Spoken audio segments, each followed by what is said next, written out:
Becoming the woman you needed, healing while you build. Sometimes the business you are building is not just a business, it is a response. A response to not being seen. A response to not being supported.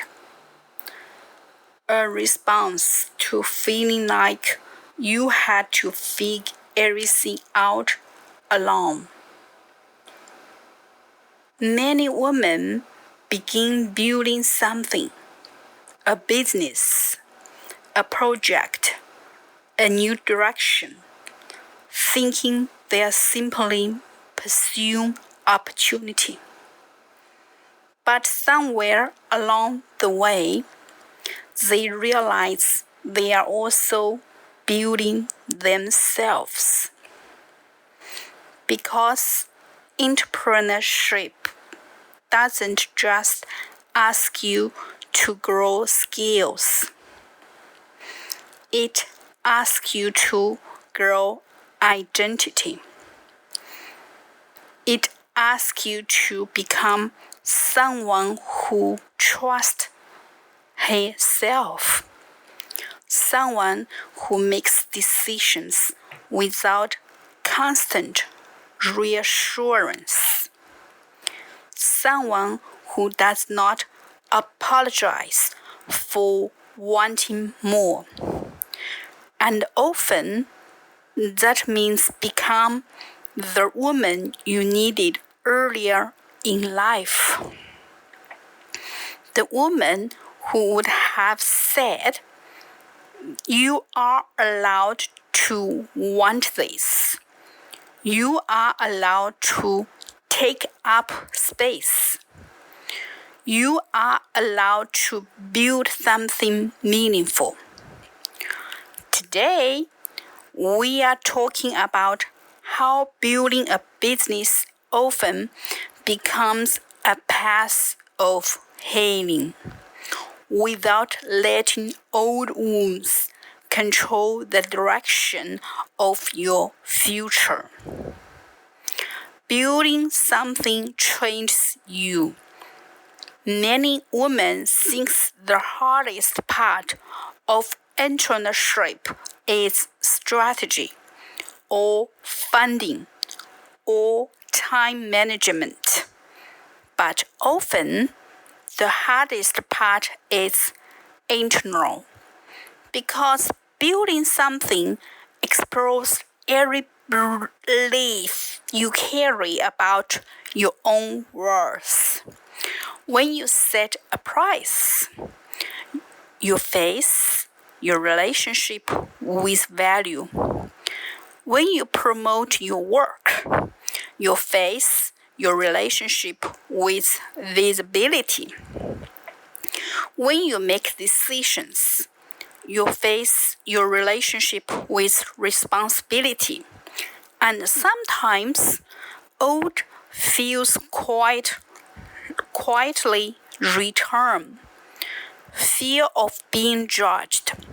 Fear of not being good enough. Fear of disappointing others. Fear of being too much. But this is not a sign that you are falling. It is often a sign that you are growing, because growth reveals what has been hidden. The hidden motivation many women carry. Some women begin their business journey with a quiet thought: I want to prove I can do this on my own. Not because they reject support, but because at some point in life, support did not feel reliable. Maybe decisions were questioned. Maybe independence was discouraged. Maybe confidence was slowly weakened. And over time, a belief formed. If I want stability, I must create it myself. Entrepreneurship can become a way of reclaiming that stability, not as rebellion, but as restoration. Not to prove something to others, but to finally feel secure in your own ability to lead your life. Perfectionism as protection. Perfectionism often appears in women who care deeply about doing things well. But sometimes perfectionism is not about excellence. It is about protection. Protection from criticism. Protection from disappointment. Protection from feeling exposed. Because if everything is flawless, no one can question your capability. But perfectionism can quietly slow growth. It can delay decisions, delay visibility, delay momentum. And momentum is often more important than perfection. Because confidence rarely comes before action. Confidence usually comes after. Women who move forward imperfectly often grow faster emotionally than women who wait until everything feels certain. Healing while moving forward. Healing does not require stopping your progress. It can happen while you are building, while you are learning, while you are adjusting. Healing can look like charging a fair price even when it feels uncomfortable. Saying no when something does not align with your values. Allowing yourself to grow without explaining every decision to everyone. Trusting your judgment even when others do not immediately understand it. Small decisions become emotional milestones. Moments where you quietly tell yourself, I'm allowed to lead. And over time, those moments accumulate and identity shifts. The identity shift, one of the most powerful changes entrepreneurship creates. It's not financial.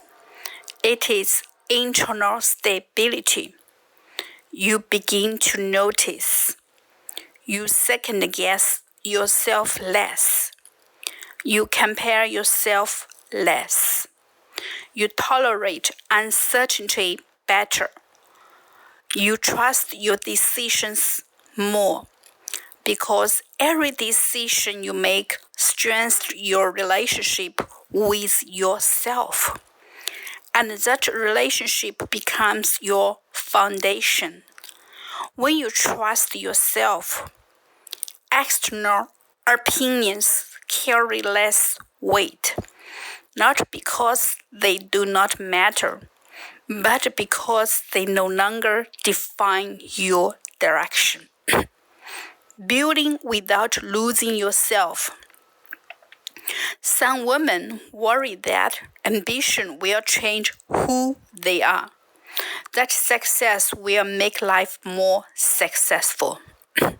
That growth will create distance in relationships. But growth does not require losing yourself. Growth often means becoming more fully yourself, more honest, more grounded, more intentional. When your work aligns with your values, success does not feel like pressure. It feels like expansion. You don't become someone else. You become more comfortable being who you already are. A quiet truth. Many women do not realize how strong they already are. Strength does not always look loud. Sometimes strength looks like continuing even when the outcome is uncertain, continuing even when confidence is still forming, continuing even when others do not fully understand your vision. Every step forward builds evidence that you are capable, evidence that you can adapt, evidence that you can create something meaningful. And often, the woman you are becoming is exactly the woman you needed earlier in life. You do not have to separate growth from healing. You can build while you heal. You can become more confident while still feeling uncertain sometimes. You can move forward while still learning to trust yourself. Success does not require perfection. It requires movement. And every step you take strengthens the relationship you have with yourself. Over time, the relationship becomes your great stability. This is Amy. See you next week.